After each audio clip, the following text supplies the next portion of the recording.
Pujian kami naik di hadapan hadirat Allah. Pujian kami menyenangkan hati Tuhan. Penyembahan kami menyukakan hati Tuhan.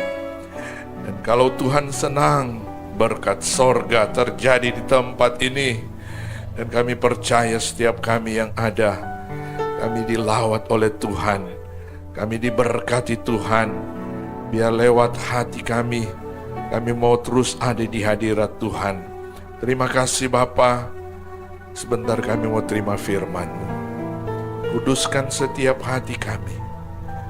Biarlah setiap kami yang ada membutuhkan firman untuk memulihkan hidup kami, menguatkan kami berjalan di tengah-tengah dunia yang penuh dengan kesulitan ini. Terima kasih Bapa, urapi kami semua, urapi hamba-Mu, biar kami semua boleh menerima berkat firman Allah sesuai dengan kehendak-Mu.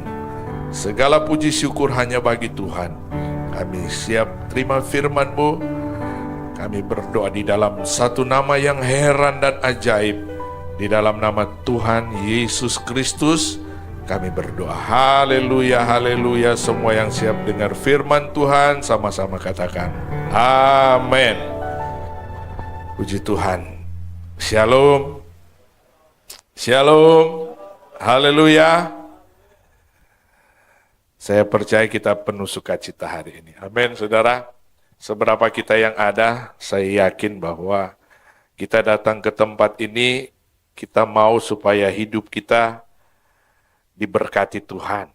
Ya, banyak waktu yang kita habiskan dengan segala kesibukan, ya hari-hari kita dengan semua aktivitas kita di pekerjaan, di pendidikan, ataupun segala sesuatu yang menyibukkan kita, ya, begitu membuat kita penat, ya, pagi kita jalan dengan segala tugas pekerjaan, pulang malam, ya, dan saya yakin bahwa apapun itu kita ada di sini karena kita mau cari damai sejahtera yang dari Tuhan. Amin, saudara. Kita memuji Tuhan, kita menyembah Tuhan, ya, saya menikmati ibadah siang hari ini, menikmati puji-pujian, dan ya pemimpin pujian begitu antusias, semangat, dan saya juga dan kita semua yang ada pasti merasakan, ya, energi dari seorang pemimpin pujian, sehingga ada sukacita, ya. Kalau kita datang dengan beban-beban, tapi pujian kita membawa kita, mengangkat hati kita kepada satu suasana sukacita. Amin, saudara. Tuhan ada di tempat ini. Terima kasih kepada Bapak Ibu Gembala di tempat ini, Pak Kem, Bu Rianita yang boleh memberi kesempatan lagi kepada saya untuk menyampaikan firman Tuhan. Puji Tuhan, Tuhan kiranya memberkati senantiasa. Puji Tuhan, mari saudara yang dikasihi Tuhan, ya, saya nggak perlu memperkenalkan diri lagi karena sudah ada di situ, ya, di layar. Ya, sebenarnya ada yang kurang, ya, bukan lu minta, jadi saya yang minta. Lu mintang, ya, ada engnya, ya. Jadi saudara yang minta, lu yang minta bukan saya. Lu mintang, ya. Tapi puji Tuhan, sukacita saja buat kita yang ada. Mari kita lihat firman Tuhan berkaitan dengan keluarga, ya. Keluarga bagi Kristus, ya. Jadi penting sekali buat kita sebagai umat Tuhan. Kita lihat di dalam Kolose pasal 3 ayat 1 sampai 4. Ya, kalau kita lihat Kolose pasal 3 ini dalam keseluruhan pasal ini, bagian akhirnya itu hubungan antar anggota rumah tangga. Ya, jadi ini berbicara tentang keluarga. Tapi kita akan lihat di pembukaan atau di awal ayat-ayat di Kolose pasal 3 ini. Ayatnya yang pertama sampai ayatnya yang keempat. Ya, biasa saya kalau mengawali pembacaan firman, saya mengajak jemaat untuk berdiri. Ya, mengawali. Jadi semangat kita. Mari kita berdiri bersama-sama. Saya baca ayat 1, saudara ayat 2, dan ayat 3, seterusnya kita bergantian. Ya. Kolose 3 ayat 1 sampai 4. Ayat 1, karena itu, kalau kamu dibangkitkan bersama dengan Kristus, carilah perkara yang di atas, di mana Kristus ada, duduk di sebelah kanan Allah.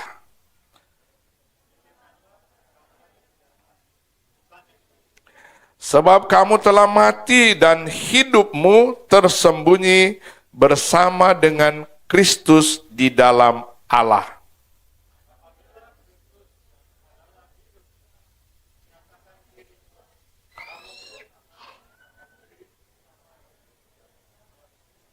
Puji Tuhan, silakan duduk. Tuhan memberkati saudara ya. Saudara yang dikasih Tuhan, kalau kita bicara tentang keluarga ya, saudara di sini semua sudah berkeluarga ya, atau ada yang belum, tetapi semua menuju kepada satu tujuan keluarga ya.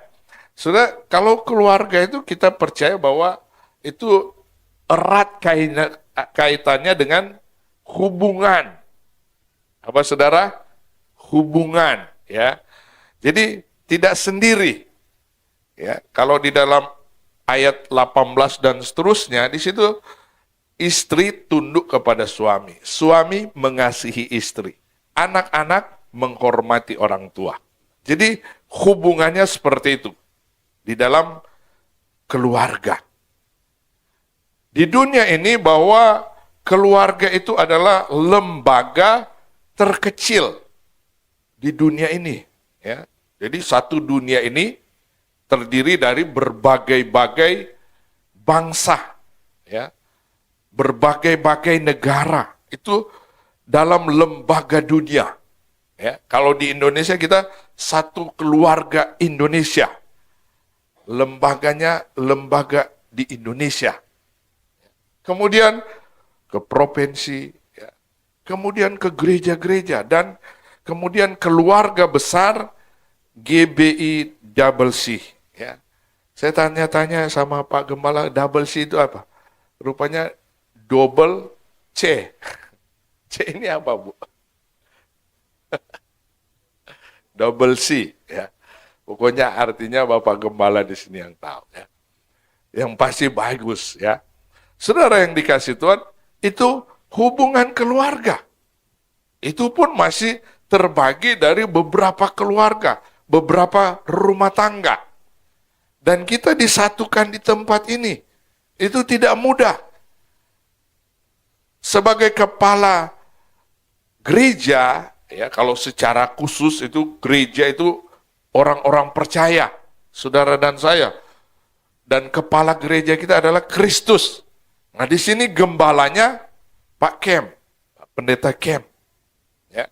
Dan dia sebagai pemimpin dalam keluarga GBI Double C di tempat ini. Ya. Dan itu merupakan satu bagian dari hubungan keluarga. Tentunya saudara pasti punya kesan ya buat gembala, buat ibu gembala, bagaimana sifatnya, pasti tahu ya. Saya sebagai gembala, kami punya jemaat di Bogor, mereka pasti tahu sifat-sifat saya ya. Memang tidak dalam banget ya. Tetapi setidaknya di dalam satu hubungan keluarga, dalam satu komunitas, maka pasti ada yang kita ketahui. Apalagi gembala. Ya. Saya pernah satu kali malam-malam jam 12 atau sekitar jam 12, jam 1, jemaat anak muda dia telepon. Ya. Om, tolong datang. Ya, saya sama istri pergi ke rumahnya. Rupanya lagi konflik luar biasa antara suami, istri, anak-anak. Saya pikir-pikir ini kok keluarga konfliknya saya kan nggak tahu masalahnya apa. Nanti dicerita, oh begini, begini, begini, begini. Saling menyalahkan. Ya. Tetapi itulah yang menjadi sesuatu yang penting di dalam satu hubungan, maka gembala memberikan wejangan, ya, supaya hidup damai tentram. Masalah suami kenapa begini? Ibunya kenapa seperti ini? Ya, suami ngomong begini-begini, istri bilang begini-begini, kemudian anak-anaknya begini. Wah, ya, jadi konflik. Ya. Bagaimana supaya ada jalan, ada cara supaya bisa jadi damai. Ya. Jadi malam itu kita, ya oke, kamu kasih ungkapkan apa yang menjadi pergumulan, persoalan masing-masing. Akhirnya ketemu masalahnya. Ya. Cuma salah paham. Hanya sedikit saja, tapi orang bilang merembet kemana-mana. Ya. Yang harusnya nggak keluar dari mulut, wah diungkit-ungkit dan akhirnya makin kacau. Ya. Jadi gembala punya wewenang untuk memberi nasihat, ya, supaya jadi baik lagi. Dan puji Tuhan, akhirnya baik, kita doakan, dan akhirnya mereka setia lagi. Ya, sungguh-sungguh mereka melayani Tuhan. Ya. Jadi bisa terjadi di dalam kehidupan keluarga. Apalagi suami, istri, kalau sering konflik itu keluarga itu kayak di neraka namanya. Ya. Nggak enak gitu. Ya. Saya pernah dengar testimoni anak kecil umur berapa tahun, 5 tahun ya, atau 4 gitu, di orang Jepang. Jadi ditanya anak ini, kamu di rumah gimana? Saya main sendiri, saya nggak punya teman. Terus kamu sama mama begini? Kayaknya mama saya nggak senang dengan saya. Jadi mama papanya dengerin dia ngomong. Ya. Terus papanya dia terlalu kasar kalau ngomong. Jadi saya takut, itu menakutkan buat saya. Padahal anak kecil, saya aja nonton sampai nangis. Mungkin saya bisa pernah lihat ya di tayangan-tayangan di Instagram atau apa. Jadi, anak sekecil ini dia bisa keluarkan isi hatinya, membuat dia merasa tersisihkan. Akhirnya mama papanya menangis. Ya, ini ditayangkan di televisi di Jepang. Nah, saudara, anak sekecil itu saja bisa mengungkapkan isi hatinya. Bagaimana kalau keluarganya tidak ada kepedulian. Tetapi di dalam kehidupan orang-orang percaya, anak-anak Tuhan, maka di dalam firman Tuhan yang kita baca siang hari ini, ada 4 hal yang saya ingin sampaikan, bagaimana supaya keluarga itu memang bagi Kristus. Ya. Jadi keluarga itu hubungan suami istri anak-anak, satu keluarga. Keluarga besar di tempat ini. Kalau di rumah keluarga saudara masing-masing. Ya, kalau bicara tentang hadirnya Kristus di keluarga kita, artinya ada intervensi Tuhan. Ya, tentunya kalau Kristus hadir di keluarga kita, dia akan membawa dampak yang baik buat kita. Ada pengurapan. Ya, kalau Kristus itu bicara tentang urapan Tuhan, ya, ada otoritas Tuhan, ada kuasa Tuhan di dalam keluarga. Dan itu nggak mungkin kita dapat kalau kita nggak pernah ke gereja. Atau kita belum menerima dia sebagai Tuhan dan Juru Selamat. Saya percaya kita yang ada di sini adalah pribadi-pribadi yang sudah menerima Kristus Yesus sebagai Tuhan dan Juru Selamat secara pribadi. Amin, saudara. Dan itulah yang akan menguasai hidup kita. Yang pertama kita lihat di dalam ayat yang pertama, dikatakan, karena itu, kalau kamu dibangkitkan bersama dengan Kristus, carilah perkara yang di atas, di mana Kristus ada duduk di sebelah kanan Allah. Jadi yang pertama yang saya mau katakan bahwa kita cari perkara yang di atas. Firman Tuhan katakan di dalam Matius 6 ayat 33, cari dulu kerajaan Allah. Ya, jadi yang di atas itu kerajaan Allah. Dan kebenarannya. Jadi kita cari kerajaan Allah. Bahkan Rasul Paulus mengatakan di dalam Roma pasal 14 ayat 17 dikatakan, sebab kerajaan Allah bukan soal makan dan minum. Ya. Jadi itu sangat berbeda ya dengan kerajaan di dunia. Tetapi soal kebenaran. Ya. Soal damai sejahtera. Dan soal sukacita oleh Roh Kudus. Ya. Jadi ada waktunya kita memberi untuk Tuhan, mencari waktu untuk Tuhan. Karena di situ kita akan mendapat kebenaran, firman Tuhan. Kita akan dapat damai sejahtera. Kita akan dapat sukacita yang dikerjakan oleh Roh Tuhan.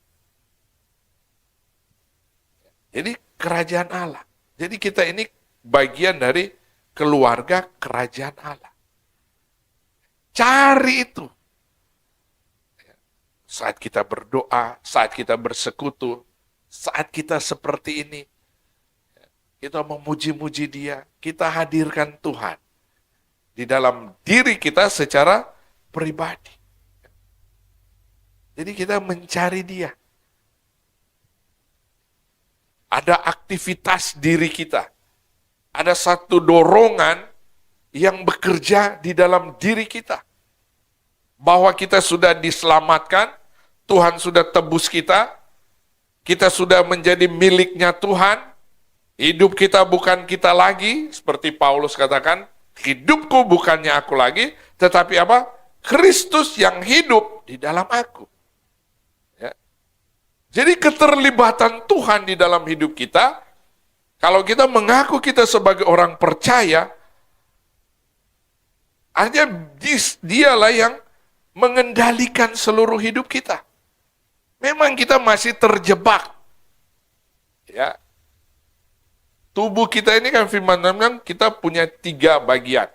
Tubuh, jiwa, dan roh. Nah yang kelihatan ini tubuh saudara. Saya lihat saudara, Bapak Ibu, itu tubuh secara kelihatan, secara kasat mata. Tapi saya tidak bisa lihat jiwamu, saya tidak bisa lihat rohmu. Cuma Tuhan yang bisa lihat itu jiwa dan roh, dan saudara sendiri yang rasakan. Apa yang saudara pikirkan, saya nggak tahu saudara mikirin apa hari ini. Saya lagi khotbah, apakah pikiran saudara sedang melayang-layang di mana-mana, itu saudara yang tahu, saya menyampaikan. Jiwa saudara, ya, jiwa itu kan pikiran, perasaan, dan kehendak. Nah roh kita itu berhubungan dengan rohnya Tuhan. Saya katakan tadi bahwa jiwa dan roh kita terjebak di tubuh kita. Nanti ada waktunya tubuh kita ini kan yang fana ini, yang terbatas ini, umur kita nggak tahu berapa.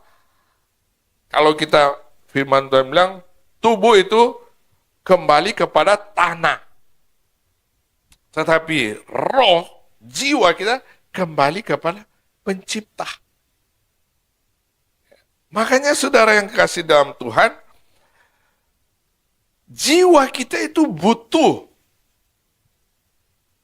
makanan roh, ya, firman Tuhan, kebenaran.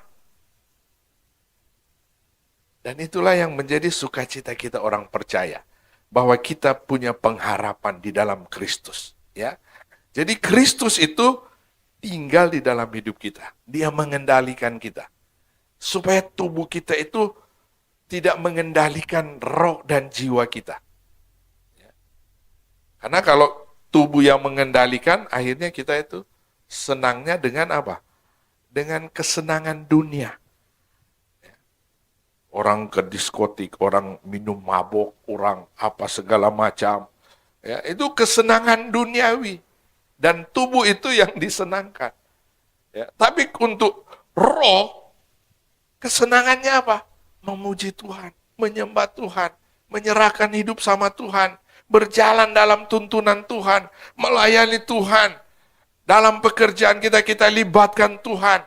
Di keluarga kita, kita bangun mesbah doa, libatkan Tuhan setiap waktu. Amin, saudara. Ya itu yang menjadi rencana Tuhan dalam hidup kita. Bagaimana kita mau mencari perkara yang di atas, kalau kita masih dikendalikan oleh jasmani kita? Ya. Saya yakin yang menarik saudara dan saya datang ke tempat ini, adanya intervensi kuasa Roh Kudus. Amin. Yang disebut dengan Kristus hadir di dalam hidup kita. Kristus artinya apa? Yang diurapi. Ya. Dan kita semua diurapi Tuhan. Sehingga kita boleh ada di tempat ini. Amin, saudara. Ya. Yang kedua, pikirkan tentang Yesus Kristus. Ayat 2 dan 3 dikatakan begini. Pikirkanlah perkara yang di atas, bukan yang di bumi. Ayat 3, sebab kamu telah mati dan hidupmu tersembunyi bersama dengan Kristus di dalam Allah.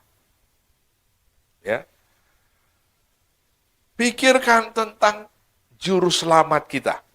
Biasanya kalau sudah Natal, sibuk sekali kita untuk pikirkan perayaan Natal. Ya, kita pikirkan nanti kadonya apa. Nanti kita pikirkan dekorasinya seperti apa. Ya. Di tempat kami, wah, jauh-jauh hari sudah bikin panitia. Ya. Ada acara. Perayaan Natal juga tanggal 14. Ya. Sudah disiapkan pembicara. Tanggal 7 anak sekolah minggu. Perayaan Natal. Ya. Dan saya melihat bagaimana antusias untuk acara ini. Semua tertuju kepada siapa? Sang Juru Selamat yang hadir di dunia untuk saudara dan saya. Ya. Supaya dia mau mengendalikan seluruh hidup kita. Pikiran kita pikirkan tentang Kristus. Amin, saudara. Ya. Di dalam Ibrani pasal 12 ayat 3, Ibrani 12 ayat 3 dikatakan begini. Ingatlah selalu akan Dia. Ya. Ingatlah selalu akan Dia. Ya, nggak mungkin saudara nggak ingat Tuhan kalau sudah nggak ada di sini. Ya. Karena sudah ingat Tuhan, maka saudara ada di sini. Amin. Saudara hadir di sini ibadah karena apa? Sudah ingat ada Yesus, Juru Selamat kita, penebus dosa kita. Ya. Ingat selalu akan Dia.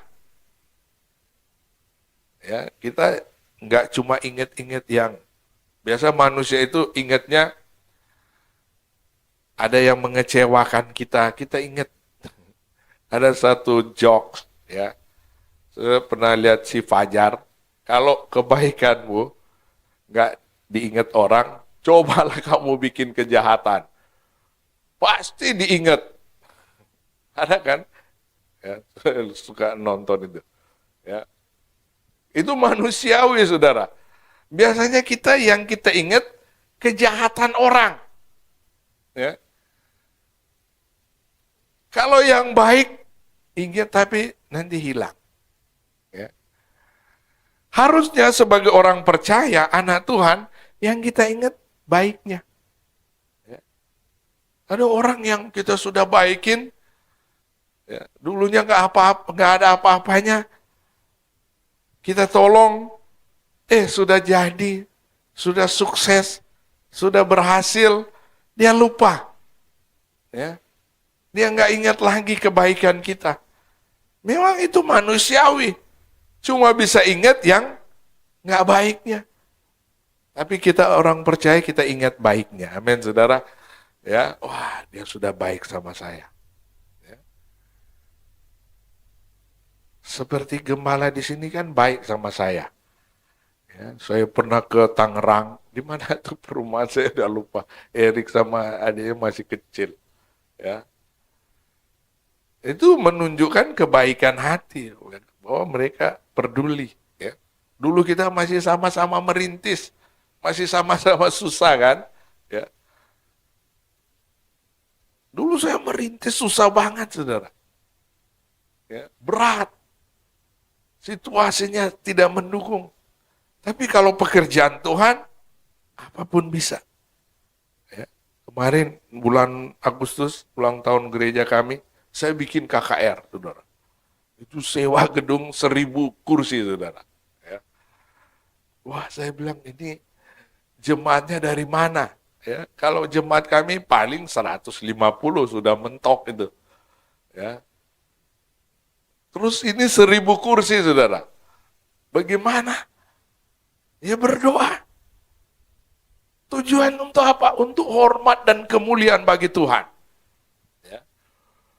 Jemaat bergandengan tangan, kumpul dana, berusaha, cari dana, berdoa, doa sama-sama. Ya. Akhirnya bisa sukses. Ya. Itu bukan karena kita mau menunjukkan bahwa kita itu hebat, enggak. Yang kita pikirkan adalah tentang Yesus. Supaya banyak orang memuliakan dia.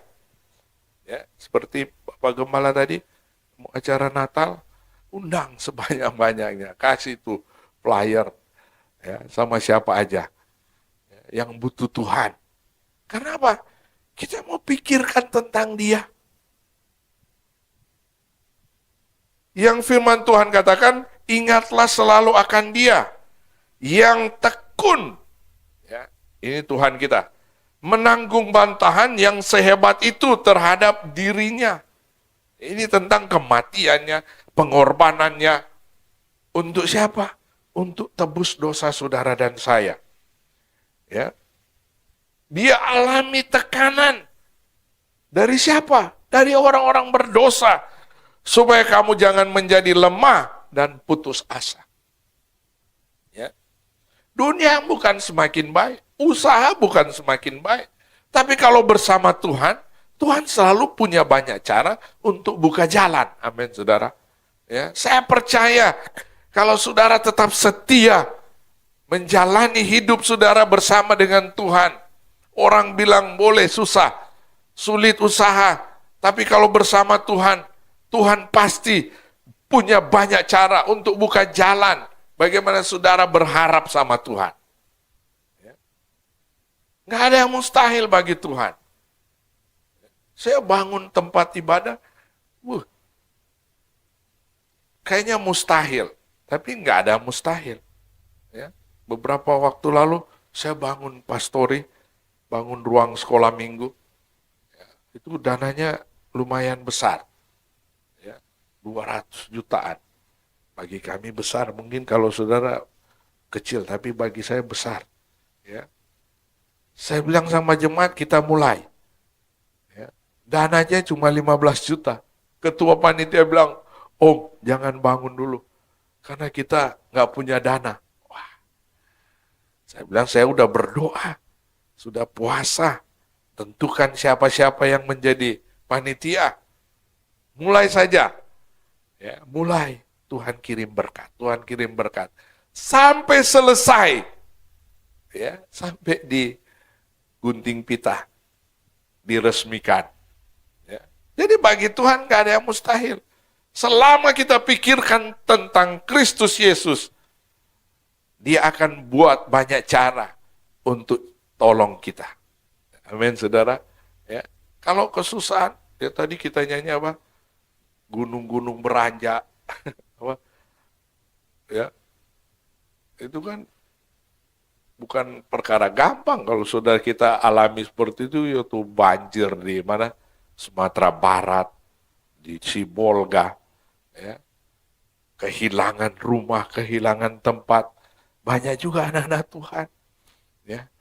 Kita nggak tahu di dunia itu begitu banyak pergumulan, begitu banyak masalah, ya. Nah kalau gunung beranjak, bumi bergoncang, masih kuat gak iman kita? Kalau kita nyanyi, wah luar biasa. Tapi saya yakin, seperti kita menyanyi pujian itu penuh sukacita, tantangan datang, kita pasti bisa lewati. Amin, saudara. Ya, jadi nggak perlu khawatir, takut. Ya, meskipun ketakutan dan kekhawatiran itu sedang mengintai saudara dan saya. Ya, karena di dunia ini bukan hal-hal yang senang terus. Ya, saudara kan bisa alami, sudah di pekerjaan saja tantangan begitu banyak. Kalau saudara usaha begitu banyak saingan.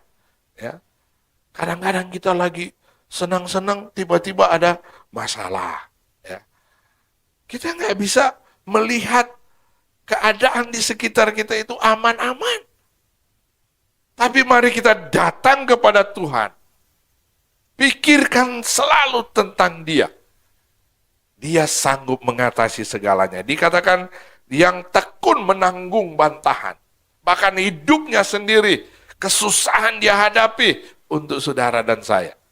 Ya, firman Tuhan bilang apa? Kita yang miskin, dia bikin jadi kaya. Kita susah, dia hiburkan. Ya, waktu orang Israel mau keluar dari tanah Mesir, itu lautan. Mau ke depan lautan, ke belakang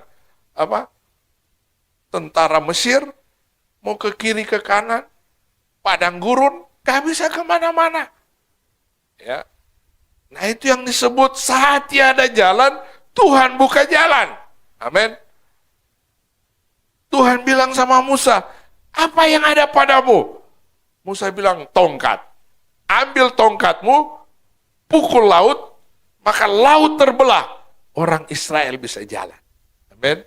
Sampai mereka melihat betapa perlindungan penyertaan Tuhan itu ada.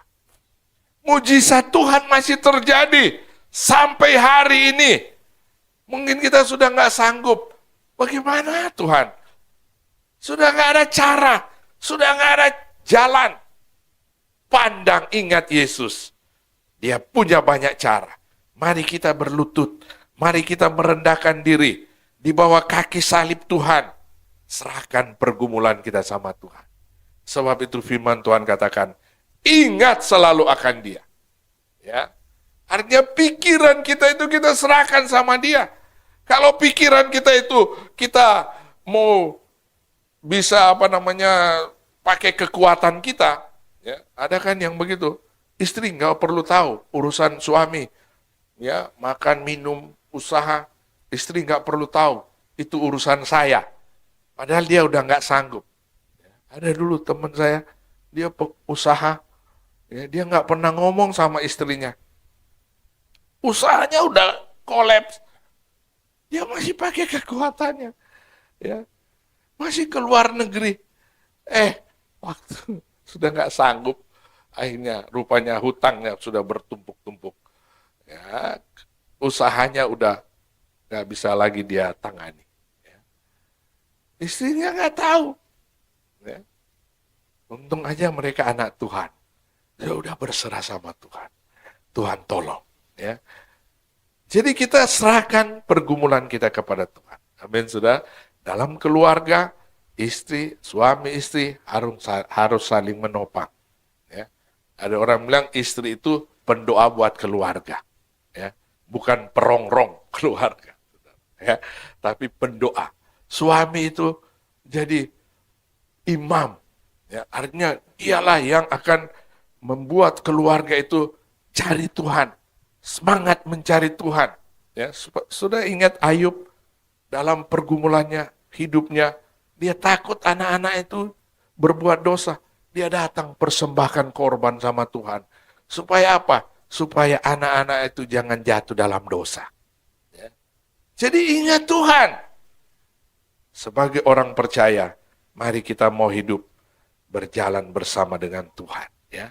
Jadi firman Tuhan mengatakan bahwa di dalam Kolose 3 ayat 3 dikatakan, kamu telah mati dan hidupmu tersembunyi bersama dengan Kristus.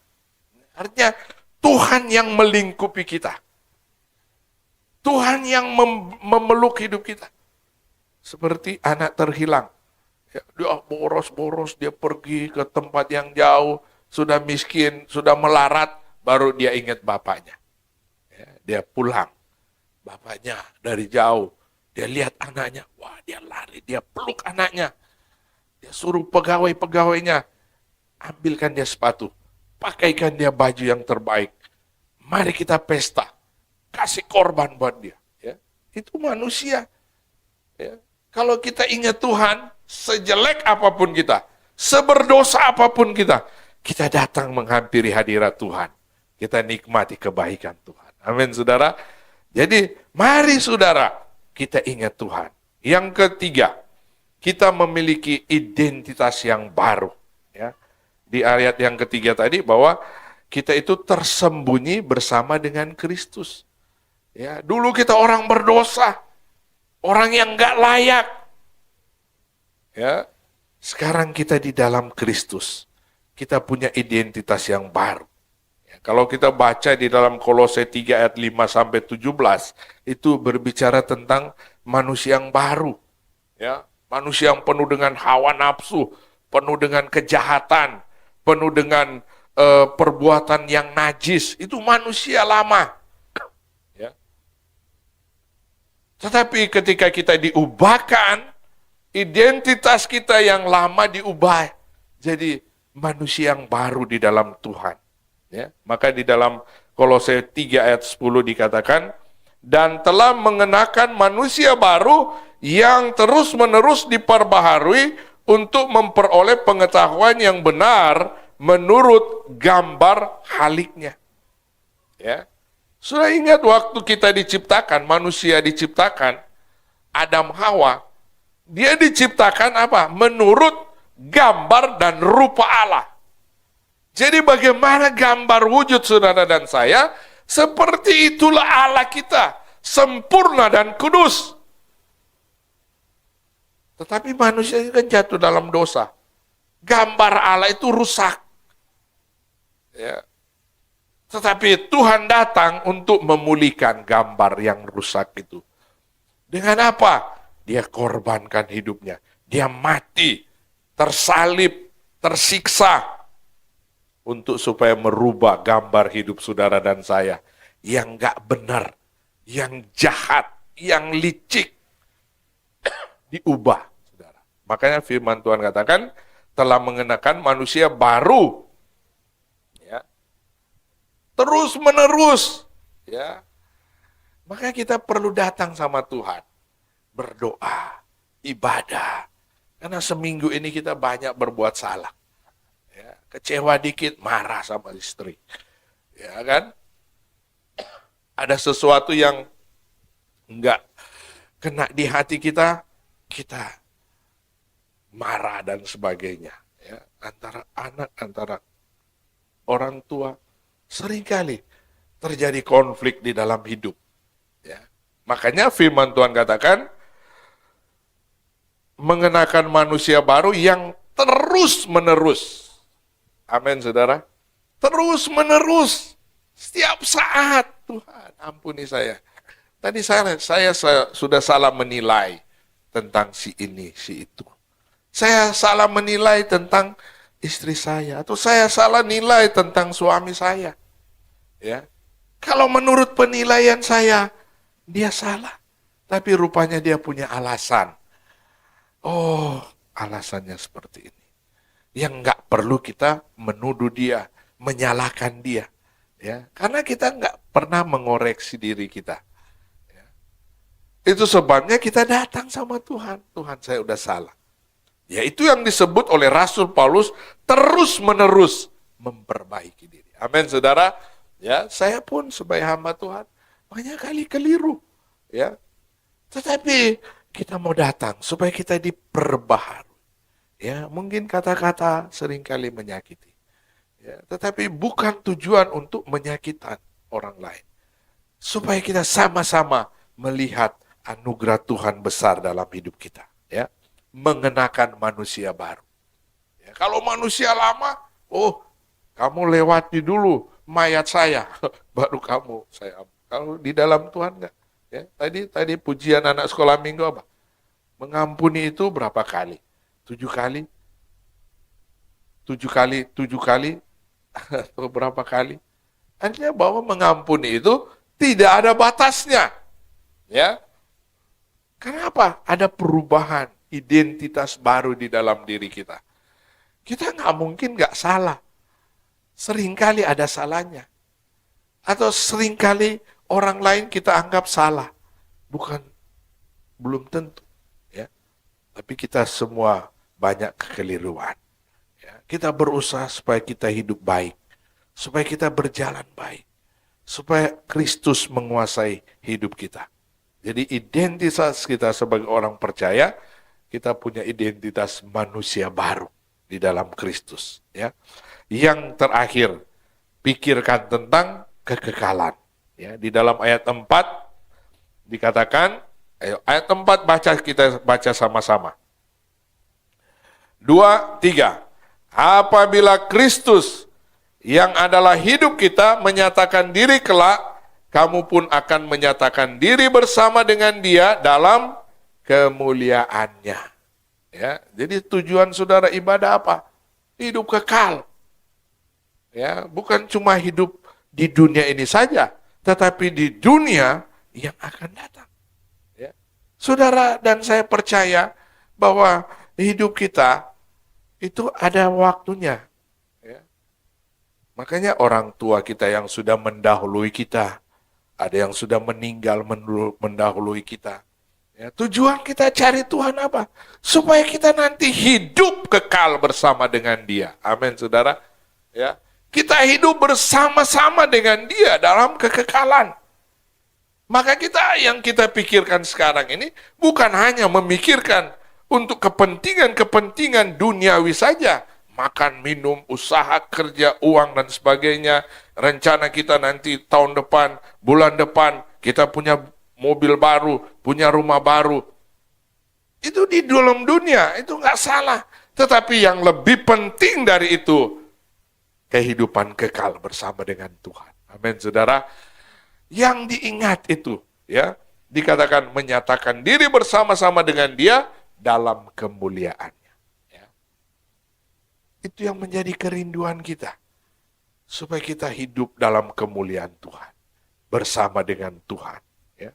Jadi, hubungan antara keluarga dengan Kristus itu sangat penting buat kita. Karena di mana Kristus berada, kita nantinya akan berada bersama dengan Dia. Amin. Ya, bukan cuma di sini saja. Sekarang kita di dunia, kita yakin Tuhan hadir. Tuhan ada di dalam keluarga kita. Ya, beri damai, beri sukacita.